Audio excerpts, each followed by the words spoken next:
बिस्मिल्लाहिर्रहमानिर्रहीम। अस्सलाम वालेकुम। उम्मीद है आप लोग सब ठीक होंगे। आज मैं आपको बहुत ही मज़ेदार पालक गोश्त बनाना सिखा रही हूँ, जो कि बहुत ही सिंपल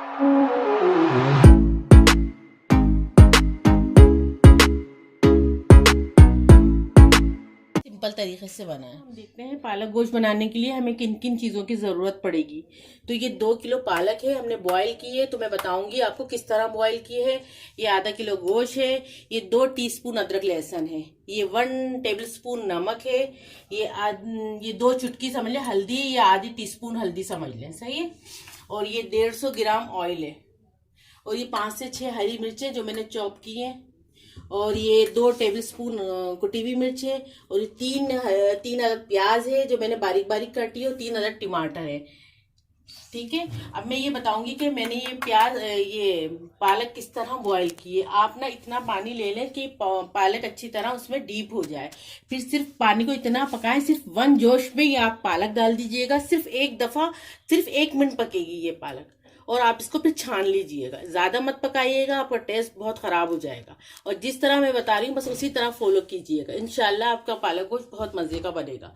तो चले आए देखते हैं हम किस तरह। गर्म हो गया था, हमने इसके अंदर प्याज डाल दिए। प्याज ज्यादा लाल नहीं करनी, बस हल्की फुल्की सी फ्राई करनी है। फिर हम इसके अंदर गोश्त डाल देंगे। देखिए आजकल जिस तरह मौसम चल रहा है, सबको नज़ला, खांसी और बहुत सीना ख़राब हो रहा है। मैं आपको एक बहुत अच्छी सी टिप्स देती हूँ, आप इसको फॉलो करो, इंशाल्लाह आपको फ़ायदा होगा। एक अदरक का टुकड़ा ले लें आधा इंच, उसको 1 गिलास पानी में इतना बॉयल करें कि वो आधा कप हो जाए। फिर उसके अंदर 1 टेबल स्पून शहद डाल के बच्चों को सुबह शाम दें, या बड़ों का अगर गला ख़राब है तो उनको भी आप दे सकते हैं। आप यकीन माने इससे इतना फ़ायदा होगा। और एक काम और करें, और ना रात को सोते वक्त स्टीम जरूर लें। इंशाल्लाह आप देखेंगे आपको इतना फ़ायदा होगा कि आपको डॉक्टरों के पास जाना नहीं पड़ेगा। ये छोटी मोटी टिप्स है, इनको ज़रूर आप फॉलो किया करें। दवाओं से दूर रहेंगे तो आपको बहुत अच्छा रहेगा, आपकी सेहत के लिए, बच्चों के लिए।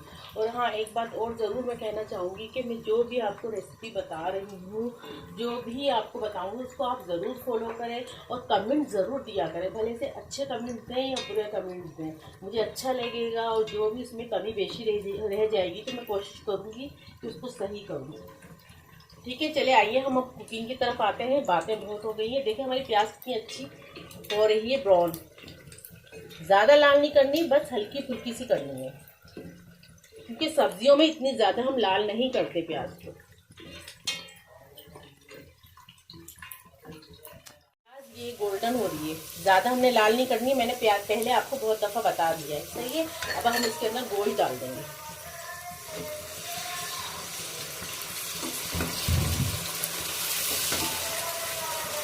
और आंच जो है मीडियम कर देंगे, सही है। गोश्त डालते ही आप नमक डाल दिया करें। बाज़ लोग ना नमक बाद में डालते हैं, इससे गोश्त में ना फीकापन आ जाता है, सही है। फिर हम इसके अंदर अदरक लहसुन डाल देंगे।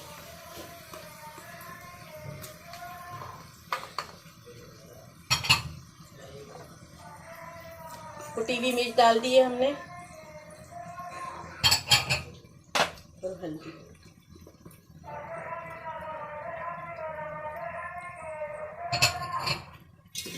10 मिनट तक ना हम गोश्त को भूनेंगे। फिर उसके बाद हम टमाटर डाल देंगे। गोश्त भून गया है, अब हम इसके अंदर टमाटर और हरी मिर्चें डालेंगे। ये 3 अदद टमाटर है और ये हरी मिर्चें हैं जो 5 से 6 अदद हैं, मैंने आपको पहले बता दी थी।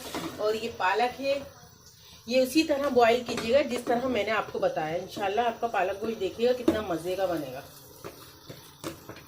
डाल दिए। अब आपको पानी डालने की बिल्कुल ज़रूरत नहीं है। गोश्त का पानी और पालक के पानी में ही गोश्त गल जाएगा। और जब गल जाएगा ना, ये बहुत अच्छा खुद ही भून जाएगा, सही है। बस अब मैं इसके ऊपर ढक्कन रख दूंगी, फिर अब मैं आपको बताऊंगी कितनी देर में गला है। हमारा गोश्त गल गया है, बहुत अच्छा सा गोश्त गल गया। अब ये भून रहा है। ये तकरीबन 10-15 मिनट लेगा भूनने में। लेकिन एक बात बता दूं, जो लोग कम मिर्चें खाते हैं वो हरी मिर्चें मत डालिएगा, ठीक है। बस अब हम इसको भूनने पे रख देते हैं।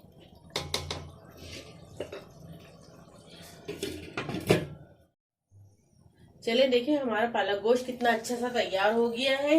इसको तकरीबन पूरा 1 घंटा लगा है, उसमें ये गल भी गया और बहुत अच्छा सा भून गया है। चले हम इसको अब डिश आउट करते हैं और